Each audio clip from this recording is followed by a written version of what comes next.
Tuwing may beach trip, ang lagi paalala sa mga bakasyonista, mag-ingat sa mga dikya o jellyfish.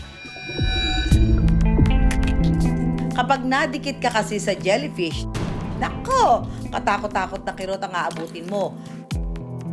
Lalo na raw yung box jellyfish na siyang pinakadelikado. Hindi raw kasi ito madaling makita dahil sa colorless ito. Pero kung ang iba lumalayo sa jellyfish, ang ka-wonder nating si Marvin, hindi raw ito iniiwasan. Ang jellyfish, hinuhuli pa niya at ginagawang pulutan. Dito sa bayan ng Lingig sa Surigao del Sur, ang mga box jellyfish, abot kamay lang sa tabing dagat. At kapag buwan ng Hunyo hanggang Oktubre, ang jellyfish, want to sawa. Natutunan ko pong magluto at maghain ng jellyfish sa papa ko. Pangisda kasi ang hanap buhay ng papa ko. Minsan, kadalasan na-encounter niya ito sa dagat at kinukuha niya at ginagawang ulam. Pero ang paghuli sa box jellyfish, hindi raw basta-basta. Ang sekreto raw kasi rito, iwasan ang mga galamay.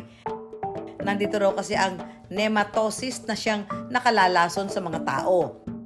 Hindi po ako natatakot kasi kung tama lang yung proseso ng paglilinis mo sa jellyfish, wala namang masamang nangyayari sa'yo. At ngayong araw, sasamahan natin si Marvin sa kanyang Operation Dikya. At ang secret weapon ni Marvin para makarami ng jellyfish, ang kanyang lambat. Hello mga ka-wonder, andito tayo ngayon sa baybayin ng Lingig at kasama ko tong dalawa kong kaibigan at papunta na kami ngayon sa laot para manguha ng jellyfish.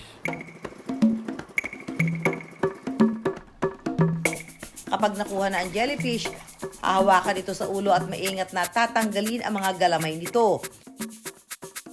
Tatanggalan muna natin to ng galamay para kasi ito kasi yung makati.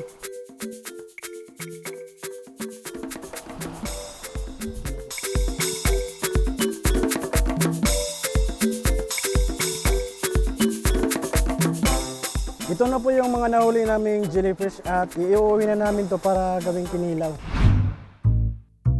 Hihiwain ito ni Marvin at huhugasan ng paulit-ulit hanggang sa malinis itong mabuti. Pagkatapos nating linisan tong jellyfish ay tusok-tusukin muna natin to ng tinidor para hindi gaanong maalat yung jellyfish. Pwede ka raw mamili sa dalawang bersyon ng kinilaw na dikya ni Marvin. Isang may singkamas at isang may mangga. Kapag nahiwa na ang mga sangkap, ilalagay na sa plato ang jellyfish. Lalagyan ito ng sibuyas, luya, suka, chili powder at lemon. At pagkatapos ilagay na natin yung mangga.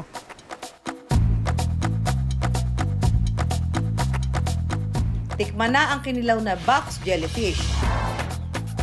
Pagkatapos gawing kinilaw, saan pa nga ba ito dadalhin ni Marvin kundi sa inuman?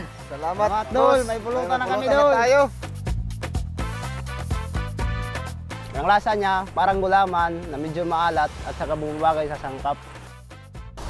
Parang kinilaw na pusit to ah. Ang sarap nito. Pero ang tanong, ligtas nga bang lutuin at kainin ng dikya?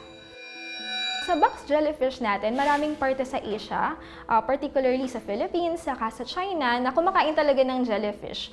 Para masabi natin na ligtas ito, ang una natin kailangan gawin is alamin muna natin kung kasama ba talaga siya dun sa edible na uri ng jellyfish kasi may mga nakakain, meron ding mga hindi.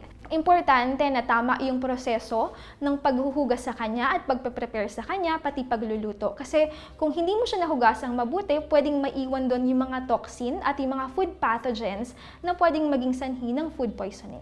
Ang box jellyfish ay meron ka ding makukuha mga nutrients doon katulad ng protein at mga minerals tulad ng iron at omega-3. Alam niyo ba mga ka-wonder, hindi lasa ng taglay ng mga box jellyfish kung hindi ka mandag sa kanilang mga galamay na nakakamatay sa tao.